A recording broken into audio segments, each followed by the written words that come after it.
Sebelum kita masuk ke videonya, Mamang ingetin ya, video ini hanya preview dari manhwa aslinya. Jadi, jika teman-teman ingin mengetahui fullnya, kalian bisa baca di web legal atau back komiknya di tempat kalian, sebagai bentuk apresiasi bagi kreatornya.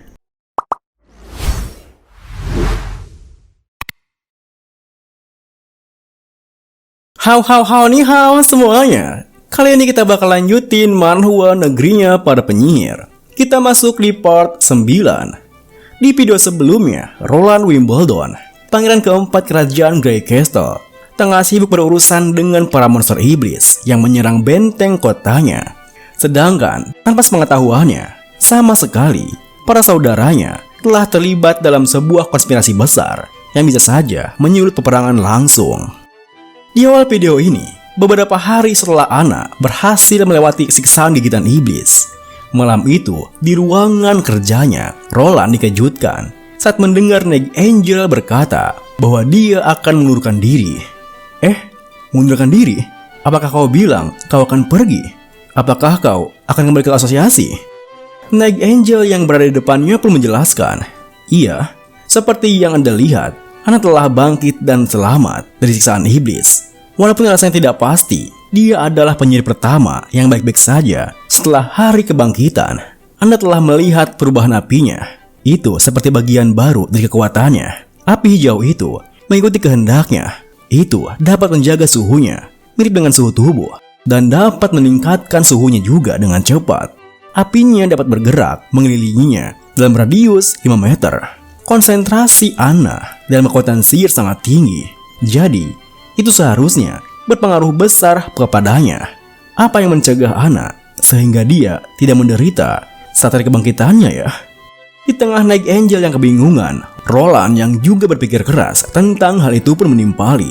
Menurut perkiraanku, saat pertarungan di dinding perbatasan, Anna menciptakan api dalam jumlah yang besar, menggunakan seluruh kekuatannya sehingga mengurangi efeknya. Penyihir adalah wadah dengan kekuatan sihir, jadi pasti sulit untuk menjaga seluruh kekuatannya. Di era ini, mereka ditekan oleh banyak orang. Mereka hanya dapat hidup dengan menyembunyikan kekuatannya dan berpura-pura sebagai orang normal. Jadi, penyihir yang mati pada hari kebangkitannya dahulu, itu sepertinya adalah mereka yang tak dapat mengeluarkan energi sihir mereka. Akibatnya, wadah sihirnya menjadi hancur. Mendengar teorinya yang cukup masuk akal, Night Angel pun membalas, sepertinya begitu. Aku akan memberitahukan ini pada saudari di asosiasi secepat mungkin. Selama musim dingin ini, banyak yang akan mengalami kesulitan yang sama. Jika mereka dapat melewatinya, aku akan membawa mereka ke sini.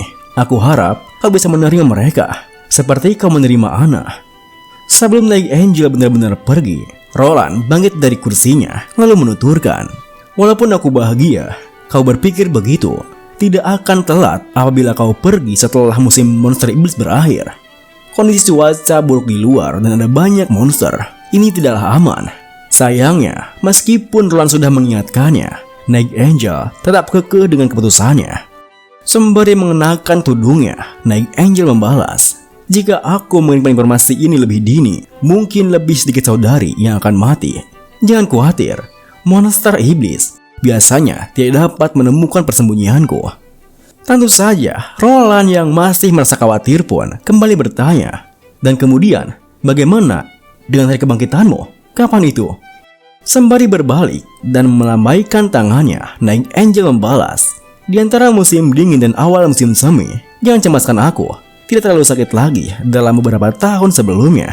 Jadi, sampai jumpa lagi nanti, Yang Mulia. Roland pun berpesan, baiklah, aku mengerti. Hati-hati di jalan. Setelah memberi hormat, Night Angel pun menghaling dari pandangannya.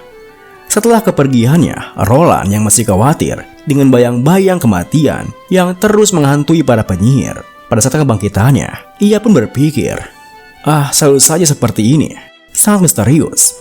Tapi, jika perkiraanku benar, akibat dari kebangkitan itu adalah besar bagi para penyihir. Nana mungkin akan mengalami hal yang sama ke depannya. Jadi, aku tak dapat membiarkannya duduk saja tanpa melakukan apa-apa. Sebagai tambahan, ada juga masalah tempat tinggal bagi penyihir di asosiasi, produksi mesin uap yang kedua, sistem perdagangan, perbatasan kota, dalam musim semi. Di saat Roland sedang memikirkan semua masalah itu, ia dikejutkan saat melihat Kek Barok yang tiba-tiba membuka pintu ruangannya sembari berteriak, "Yang Mulia, Longsong Stronghold telah mengirim delegasi dengan surat."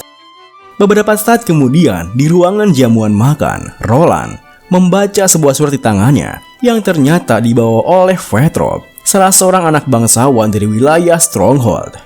Sembari membaca suratnya, Roland berpikir, pengirim surat ini berasal dari keluarga Hanekako.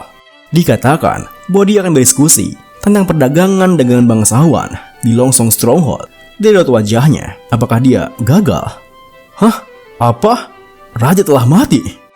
Di tengah keterkejutannya, Petrov menjelaskan, "Yang Mulia, dengan nama Duke Ryan, aku kirimkan pesan ini. Perebutan tahta telah berakhir. Setelah acara penobatan, kembalilah ke kediaman raja. Raja baru Grey Castle adalah Yang Mulia Timothy Wimbledon. Berdasarkan situasi, 6 bulan ke depan, dia akan secara resmi dinobatkan." Beberapa saat kemudian, setelah urusan mereka berdua selesai, Vetrov langsung pergi meninggalkan istana Roland. Dan kini, di ruangan kerjanya, melihat Roland yang berdiam diri saja. Setelah mendengar kabar tersebut, Kek Barok yang khawatir dengannya pun mencoba untuk menghiburnya. "Yang Mulia, mohon jangan bersedih. Pelakunya adalah pangeran pertama. Ini semua adalah tragedi. Yang Mulia, apa yang akan selanjutnya Anda lakukan?" Saat itu, Roland tak terlihat bersedih sama sekali. Ia dalam posisi enak dan memikirkan hal yang lain di kepalanya. Walaupun aku tak tahu mengenai Garcia Wimbledon, aku tahu dia bukan tipe orang yang akan memperbolehkan orang lain mengalahkannya begitu saja. Ia tidak akan dengan mudah kembali ke Grey Castle. Aku hanya akan mengikuti apa yang dilakukan. Dengan pikiran seperti itu, Roland menuturkan, "Kematian Geralt sangat aneh. Aku ingin menunggu dan melihat apa yang dilakukan oleh saudari ketiga dan kelima. Karena perubahan kekuatan, Grey Castle mungkin menjadi tidak stabil. Hal pertama yang harus kau lakukan adalah memerintahkan keluarga dan kerabatmu untuk segera pergi dari sana. Kau, Carter, dan bawahanmu akan menulis sebuah buku keluarga. Aku akan memerintahkan penjaga untuk ke Grey Castle dan membawa mereka ke tempat pengungsian." Mendengar hal itu, Kek Barok pun langsung berterima kasih padanya. "Yang Mulia, terima kasih atas kebaikan Anda." Kemudian, sembari menyerahkan beberapa dokumen pada Kek Barok, Roland melanjutkan, "Oh, sebagai tambahan, kita akan menghentikan pengiriman besi dan hanya menjual batu permata ke kota Willow. Aku memerlukan besi untuk diriku sendiri ke depannya, dan perintah menambah pasukan, dan juga peraturan latihan perang." Setelah memberikan semua dokumen itu, tanpa mempedulikan Kek Barok yang tampak kebingungan dengan tingkahnya, Roland malah terlalu dalam pikirnya sendiri. "Apa kau pikir pesan dari pembawa pesan adalah kabar buruk untukku? Sangat sulit untuk memilih di antara keduanya. Kesalahan besar. Itu seperti memberikan penghangat saat turun salju atau ketika akan tidur. Selama aku tetap berada di kota perbatasan dan tidak bergerak sama sekali, tidak akan ada orang yang bisa mencampuri urusanku. Seperti Duke Ryan dari Stronghold. Setelah musim penyerangan monster iblis berlalu, 8 atau 9 dari 10 akan mengangkat bendera kepada Raja Baru dan pergi ke barat. Itu yang benar-benar kuperlukan. Dengan industrialisasi, di mana kita kekurangan orang, perbatasan kota hanya yang mempunyai populasi sekitar 2.000 orang. Jadi banyak proyek yang tidak dapat dikembangkan. Membeli budak, menyewa orang yang bertalenta, jangan cerot di luar, menambahkan angka kelahiran, memaksa perkawinan. Ini adalah hal yang tidak masuk akal. Dengan kata lain, jika aku bisa mengambil alih benteng Longsong Stronghold, aku akan dapat membebaskan banyak orang di waktu yang sama. Juga bisa menambah kekayaan. Apa yang lebih mudah dari penggabungan populasi? Apa yang lebih cepat untuk menambah kekayaan selain dari menjarah? Sayang sekali, aku hanya bisa berharap Night Angel dapat membawa kembali penyihir untuk membantuku. Dikarenakan Roland yang terlalu dalam pikirnya sendiri, untuk waktu yang lama, Kek Barok pun yang kebosanan langsung pergi meninggalkannya. Sementara itu, di malam yang dingin, di mana salju turun terbawa angin, di lereng gunung yang sangat sulit untuk dilewati, terlihat Night Angel yang sedang berjalan nyusur di lembahnya dengan obor di tangannya menuju ke sebuah gua. Namun, tepat pada saat Night Angel tiba di mulut guanya, ia dikejutkan saat melihat ada tanaman merambat yang muncul secara tiba-tiba dan langsung menutupi mulut guanya. Hal itu pun sontak membuat Night Angel melompat ke belakang. Kemudian Night Angel pun membuka tudungnya, lalu berkata, "Lep, ini aku." Tepat setelah Night Angel mengatakan itu, tanaman merambat yang menutupi mulut guanya pun dengan cepat kembali ke dalam tanah. Dan dari dalam guanya muncul seorang gadis berambut hijau, seorang penyihir yang bernama Lea, yang langsung menyambut kedatangan Night Angel. "Night Angel, kau kembali." Namun, keceriaan Lea harus terhenti seketika di saat Night Angel menuturkan ada 2 lagi saudara yang lain. Ternyata, di saat Night Angel sedang dalam perjalanan ke sana, di dekat guanya, ia melihat ada gundukan tanah yang Oe simpulin kalau itu adalah kuburan saudarinya. Mendengar hal itu, Lea pun tertunduk lalu menjelaskan, itu Airi dan Abi. Mereka tidak dapat bertahan di hari kebangkitan 5 hari yang lalu. Ini sesuatu yang sedang terjadi, bukan? Mari kita tidak membicarakan hal ini. Cepat ke perkemahan. Wendy mencarimu sudah sangat lama. Dengan begitu, mereka berdua pun langsung berjalan memasuki guanya. Dan setelah beberapa saat berjalan, terlihat ada seorang gadis lainnya yang duduk di dekat api unggun. Setelah jaraknya cukup dekat, Night Angel berkata, "Wendy, aku kembali." Mendengar suara yang sangat dikenalinya, gadis itu yang bernama Wendy yang sedang mengaduk masakannya pun langsung menghentikan aktivitasnya. Ia berbalik dan menyapa Night Angel dengan senyuman di wajahnya. "Veronica, selamat datang." Jadi guys, ternyata nama asli Night Angel itu Veronica ya. Tetapi Oe bakal manggil dia Night Angel aja ya. Oke guys, Night Angel yang malu-malu pun membalas, "Berapa kali sudah aku bilang, aku bukan gadis kecil yang lemah lagi. Aku sekarang penyihir yang kuat. Jangan panggil aku itu lagi." Meskipun begitu, Wendy tetap menyambutnya dengan penuh kehangatan. Ia menggenggam tangan Night Angel, lalu menanyainya, "Veronica, kau kedinginan? Kau lapar? Udah emam? Cucu mau?" Namun, Wendy langsung terdiam sesaat. Seketika Night Angel berkata, "Veronica, tidak ada lagi." Kemudian, Wendy menuturkan, "Kau tetaplah kau. Lari dari mimpi burukmu bukan berarti kau menyerah dengan masa lalu. Tentu saja tidak apa-apa selama kau menyukai itu. Night Angel, aku selalu menunggumu kembali. Perjalanannya pasti sangat berat." Mendengar hal itu, Night Angel yang terharu pun langsung memeluknya dan berterima kasih padanya. Lalu, Wendy melanjutkan, "Oh ya, apa yang terjadi dengan gadis yang bernama Anna? Apa kau tidak berhasil menyelamatkannya?" Sembari tersenyum, Night Angel membalas, "Tidak, dia tidak perlu diselamatkan. Dia dapat menyelamatkan kita semua." Beberapa saat kemudian, setelah menyuruh semua saudarinya berkumpul di dekat api unggunnya, Night Angel menjelaskan, tuan di sana bernama Roland Wimbledon. Dia adalah pangeran keempat dari Grey Castle. Dia ingin menerima kita semua. Dia juga berjanji bahwa suatu saat nanti, setiap penyihir akan bisa hidup bebas di wilayahnya. Mendengar hal itu, Wendy yang penasaran pun bertanya, apakah dia benar-benar mengatakannya? Dengan tegas Night Angel membalas, "Iya, sebelum aku datang, dia sudah menerima Anna dan Nana." Pangeran tidak pernah berkata jika kekuatan penyihir itu berasal dari iblis, melainkan dia mengatakan kalau itu adalah kekuatan mereka sendiri. Sayangnya, perkataan Night Angel masih belum bisa meyakinkan para saudarinya yang lain, yang malah berbisik-bisik satu sama lain di depannya. Melihat hal itu, Night Angel pun tak tinggal diam. Sembari mengeluarkan gulungan kertas yang diberikan Roland sebelumnya, Night Angel melanjutkan, "Wendy, kau tahu kekuatan tambahanku? Selain dapat melihat aliran sihir kan? Aku juga bisa menentukan orang itu berbohong atau tidak." Pangeran itu berkata, dia akan melindungi penyihir, memusuhi gereja, dan itu semua benar dilakukan. Dia juga yang membangun mesin uap. Dia dan Anna yang bekerja keras untuk membuat produk. Dia benar-benar ingin menolong para penyihir. Perbatasan kota, rumah yang sebanding dengan Gunung Suci. Namun, sebelum Night Angel menyelesaikan kalimatnya, seorang penyihir berambut hijau lainnya yang dituakan di sana, yang dipanggil dengan sebutan mentor, langsung menghentikan kalimatnya. "Cukup!" Kedatangan mentor itu pun langsung membuat Night Angel menunduk memberinya hormat. "Salam, mentor yang terhormat." Setelah berada di depannya, mentor itu menuturkan, "Aku dengar ceritamu. Apakah kau bilang salah bagi kita untuk mencari Gunung Suci?" Kita beralih ke istana kerajaan Grey Castle, di mana terlihat Pangeran Timothy yang sedang memandang keluar jendela sambil bertanya pada bawahannya, apakah Greya sudah memastikan itu.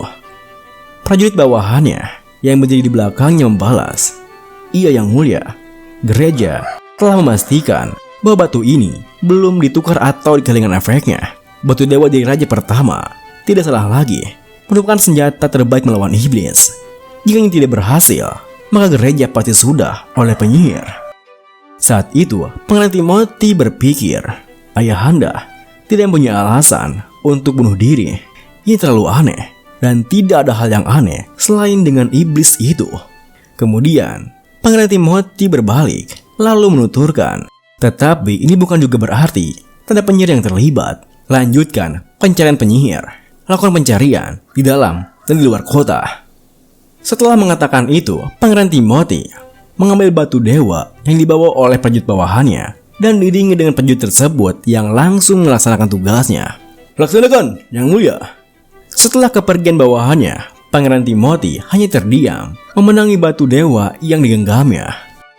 Kita beralih kembali pada Night Angel yang baru saja tersadar setelah ada setetes air yang mengenai wajahnya, dan saat ia membuka matanya, ia dikejutkan saat mendapati dirinya yang terikat di tiang kayu dengan batu dewa yang tergantung di dadanya.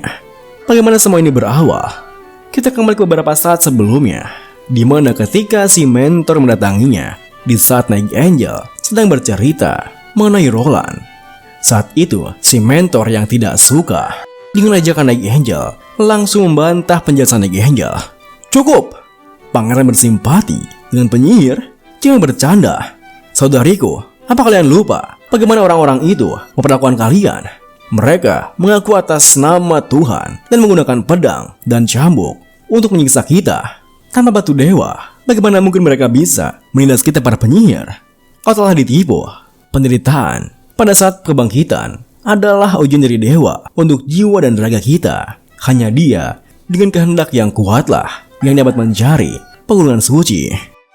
Mendengar perkataan si mentor yang menyinggung tentang ujian penderitaan, membuat Night Angel berpikir, ujian penderitaan? Penderitaan dari hari kebangkitan, saudara yang tidak dapat melewatinya, apakah mereka tidak berharga? Apa bedanya ini dengan gereja? Kemudian, mentornya melanjutkan, "Anakku, masih ada waktu untuk kembali sekarang. Jika kau melupakan ceritamu, aku dapat memaafkan kesalahanmu dan biarkanmu ikut kembali ke asosiasi." Tepat setelah mendengar perkataannya, Night Angel langsung berdiri, lalu membalas, "Jika begitu, aku akan pergi dengan saudari yang ingin ikut denganku dan yang memilih untuk tinggal. Semoga beruntung." Namun, baru saja Night Angel akan melangkahkan kakinya, ia terperanjat kaget saat menyadari ada seekor ular yang menggigit kakinya, yang ternyata adalah perbuatan si mentor yang menggunakan sihirnya. Pada saat itulah Night Angel kehilangan kesadarannya. Kita kembali ke masa sekarang. Tepat setelah Night Angel terbangun, si mentor langsung menghampirinya lalu bertanya, "Kau sudah bangun ya? Bagaimana pendapatmu tentang racunnya?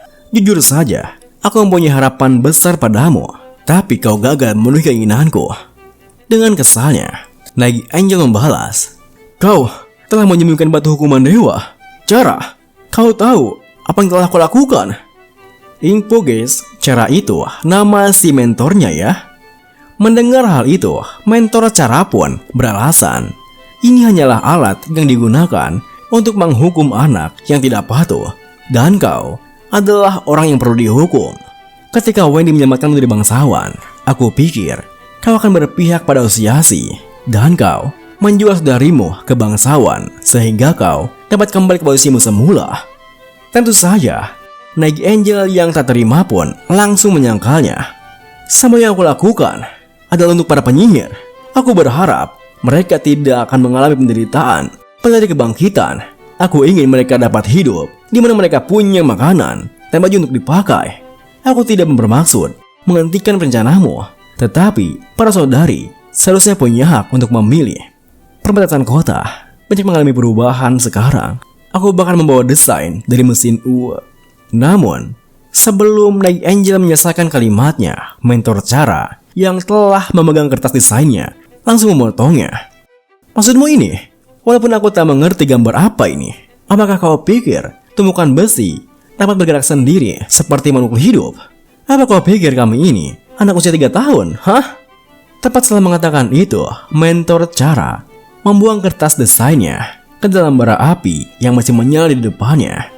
Setelah kertas gambarnya terbakar habis, mentor Cara mengambil besi panjang dari dalam bara api tersebut, lalu menodongkannya di leher Night Angel sembari menuturkan, "Aku kehilangan kesabaran. Aku akan memberikan satu kesempatan. Jika kau mengaku salah di hadapan semua saudari dan mengakui kau telah ditipu oleh bangsawan, maka aku akan mengampuni nyawamu. Jika tidak, aku akan menusuk besi panas ini ke jantungmu, lalu mengikat tubuhmu ke tiang untuk dijadikan pelajaran kepada para saudari lainnya. Jangan sia-siakan pengampunan terakhirku. Ayo, katakan pilihanmu." Di saat situasi genting seperti itu, Night Angel teringat dengan sosok Roland, lalu berpikir, "Aku tidak akan mengaku bersalah. Aku tidak lama lagi. Aku penyihir yang kuat. Aku tidak akan menyerah pada kematian."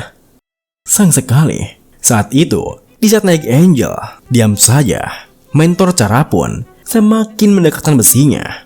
Namun, sebelum besinya semakin dekat lagi, Wendy yang berdiri di antara para saudarinya di belakangnya, yang tak tega dengan hal itu, langsung berteriak menghentikannya. "Tunggu, mentor, lihatlah layar kain putih yang dipakai semua orang di tangannya. Kita telah melewati banyak perpisahan. Apakah kau ingin menambahkannya lagi?" Mentor Cara pun meliriknya, sembari membalas, "Apakah kau telah ditipunya? Sadarlah, Wendy, itu hanyalah kebohongan." Sembari melangkah maju, Wendy menuturkan, "Aku tidak tahu. Aku tidak berencana mengikutinya ke kota perbatasan. Tetapi, aku pikir yang dia katakan itu ada benarnya. Kami bebas memilih di mana kami ingin hidup." Mendengar hal itu, si mentor pun berteriak, "Bagus! Sekarang aku ingin melihat jika seseorang ingin pergi dengannya." Tentu saja, di tengah tekanan yang seperti itu, tak ada seorang pun yang menjawab pertanyaannya. Mereka semua hanya saling berpandangan dan tak bergerak sedikit pun. Kemudian, Wendy menuturkan, "Jadi, tak ada masalah membiarkan dia pergi sendiri. Dia tidak menyakiti asosiasi. Jadi, aku tak akan membiarkan kau membunuhnya." Oleh apa yang setuju dengannya pun menimpali. "Benar, aku setuju dengan Wendy. Karena dia ingin kembali, lepaskan saja dia." Salah seorang saudari lainnya pun ikut menambahi, "Gereja, penyakit, dan hari kebangkitan telah banyak mengambil saudari kita. Mentor, mohon berikan lagi." Tentu saja, mentor Cara tak peduli dengan semua hal itu. Ia tetap kekeh dengan pendiriannya. "Diam kalian! Jika aku membiarkannya pergi seperti ini, apa yang akan kita lakukan ketika ada orang kedua, ketiga yang sepertinya akan muncul? Apa yang terjadi jika dia menjual tempat persembunyian kita ke gereja sialan itu? Kemudian kita tidak punya tempat lagi untuk pergi." Tepat setelah mengatakan itu, mentor Cara menarik besi panasnya dan bersiap untuk menusuknya. Melihat hal itu, Wendy pun tak tinggal diam. Ia langsung menggunakan sihirnya untuk menerbangkan besi panasnya. Dan di saat mentor Cara terkejut akan hal tersebut, Wendy melemparkan sebuah koin ke arah Night Angel yang langsung menghancurkan batu hukuman dewa yang tergantung di dadanya. Tentu saja, aksi yang Wendy lakukan langsung membuat mentor Cara naik darah. Ia mengeluarkan sihir ularnya, menatap tajam Wendy, lalu berteriak, "Wendy, kau pengkhianat!" Wendy yang tak bisa berkutik pun hanya bisa pasrah. Di saat ular mentor Cara menggigit lengannya, dan saat mentor Cara melirik ke tiang Night Angel diikat, ia sudah tak bisa melihat lagi keberadaan Night Angel di sana. "Sialan, Night Angel, jangan pikir kau bisa kabur." Tepat setelah mengatakan itu, mentor Cara pun mengeluarkan sihirnya yang lebih kuat. Namun, baru saja mentor Cara akan bergerak, Night Angel telah lebih dulu menusuknya dari belakang dan langsung membopong Wendy untuk pergi dari sana. Tentu saja, melihat mentor cara yang tertusuk seperti itu membuat saudari lainnya panik seketika. Wah, mentor yang terhormat. Namun, di saat para saudarinya akan menolongnya, mentor cara yang terduduk menahan sakitnya, malah menyuruh para saudarinya untuk pergi di sana, menangkap dan membunuh Night Angel, juga Wendy yang telah berkhianat. Sementara itu, di saat mereka semua sedang riweuh, Night Angel dan Wendy yang telah kabur lebih dulu sudah lumayan menjauh dari guanya. Meskipun kelihatannya para saudarinya belum sampai mengejar mereka berdua, Night Angel yang khawatir dengan keadaan Wendy pun berpikir, Wendy, yang lebih penting saat ini adalah racun ularnya Cara. Racunnya menyebar, dan kalau dibiarkan, Wendy akan mati. Aku tak bisa menunggu lagi. Dengan pikiran seperti itu, Night Angel pun menghentikan langkahnya. Lalu, ia menyandarkan Wendy pada tebing di dekatnya. Kemudian, Night Angel menyingsingkan lengan maju Wendy yang tergigit ularnya. Night Angel menatapnya dengan penuh iba, lalu menuturkan, Wendy, kau akan baik-baik saja. Aku janji. Tepat setelah mengatakan itu, dengan pisau belati di tangan kanannya, Night Angel mengamputasi lengan Wendy yang terkena racun ularnya. Sesaat kemudian, Night Angel pun telah selesai melakukannya. Ia berjalan menjauh dari Wendy, sembari berpikir, akan seperti ini sementara. Selama kita dapat kembali ke kota perbatasan, Nana akan menyembuhkanmu. Tetapi, bisakah kita sampai dengan selamat? Memerlukan waktu 3 hari untukku sendiri dan membawa orang akan memakan waktu lebih lama. Luka Wendy menyebabkan kehilangan banyak darah. Jika terus begini, dia tidak akan bertahan selama 3 hari. Namun, di saat Night Angel sedang mengkhawatirkan keadaan Wendy, ia dikejutkan saat merasakan kehadiran seseorang di belakangnya. Sontak, Night Angel pun langsung berbalik, lalu berteriak, "Siapa?" Ternyata di belakangnya ada seseorang yang melayang menuturkan, "Kau perlu bantuan? Mau ikut?" Waktu pun berlalu. Entah seperti apa negosiasinya, Night Angel menerima tawaran penyihir itu, dan kini mereka bertiga telah sampai di istananya Roland Wimbledon. Setelah selesai mengurus Wendy yang terluka, di istananya terlihat Roland yang sedang berjalan santai sembari berpikir, mengapa jadi seperti ini? Apakah itu berarti asosiasi diserang oleh monster iblis di perkemahan? Dan hanya mereka bertiga yang berakhir selamat. Beruntung di sini ada Nana. Jadi nyawanya dapat diselamatkan dan lengannya dapat disembuhkan. Di saat Roland berjalan melewati sebuah kamar, pintu kamarnya tiba-tiba terbuka, dan dari sana muncul seorang anak kecil berambut pirang yang ternyata adalah penyihir bernama Lightning yang telah menyelamatkan Wendy sebelumnya. Setelah keluar dari kamarnya, Roland pun langsung bertanya padanya, kau datang ke sini dengan Night Angel bukan? Apa kau terluka?" Lightning pun membalas, "Aku baik-baik saja." Dan dengan cemas, yang lain baik-baik saja juga. "Kau seperti yang telah diceritakan oleh Night Angel pada kami, pangeran yang peduli dengan penyihir." Ini memalukan sekali mendengar bahwa kebanyakan penyihir di asosiasi tidak percaya pada Night Angel. Sebenarnya, aku juga tidak sepenuhnya percaya sih. Tetapi, seperti yang ayahku bilang, dunia yang besar ini ada berbagai macam jenis orang, termasuk orang sepertimu. Mendengar ocehannya, Roland pun berpikir, jadi kau menganggapku aneh bukan? Kemudian ia menuturkan, tunggu, jadi asosiasi tidak diserang oleh monster iblis? Lightning yang keheranan pun menjelaskan, diserang? Mengapa kau berpikir seperti itu? Oh tidak, apa belum ada yang menceritakannya kepadamu ya? Saudari yang terluka adalah Wendy. Dia terluka karena mentor dari asosiasi Cara. Laurent yang masih bingung pun membalas, terluka karena orangmu sendiri? Bagaimana itu terjadi? Beberapa saat kemudian, setelah mendengar penjelasan dari Lightning, Roland yang sudah lelah pun memasuki kamarnya. Namun, baru saja ia memasuki kamarnya yang masih gelap, ia dikejutkan di saat ia melihat Night Angel yang berbaring di kasurnya dengan daster putihnya. Night Angel, apa yang kau lakukan di sini? Pakaian yang dikenakannya tentu saja membuat orang berpikir yang aneh-aneh. Situasi apa ini? Jangan bilang itu silaturahmi kelamin. Dengan pikiran seperti itu, di saat Night Angel berjalan mendekat padanya, Roland yang panik pun langsung mundur ke belakang ke arah pintu. Pintu ini diakhiri dengan Roland yang terpojok pun menuturkan, Kau pasti lelah. Lightning telah bercerita kepadaku apa yang telah terjadi. Kau bisa beristirahat sedikit lebih lama. Namun, alih-alih menjawabnya, Night Angel hanya terus menatapnya tanpa berkata sepatah kata pun, yang membuat Roland bertanya-tanya, apa memang Night Angel sebegitunya ingin bersilaturahmi dengannya. Terima kasih buat teman-teman semua yang udah nonton. Mohon maaf jika ada salah-salah kata atau pengucapan Mamang yang kurang jelas. Sampai jumpa di video berikutnya.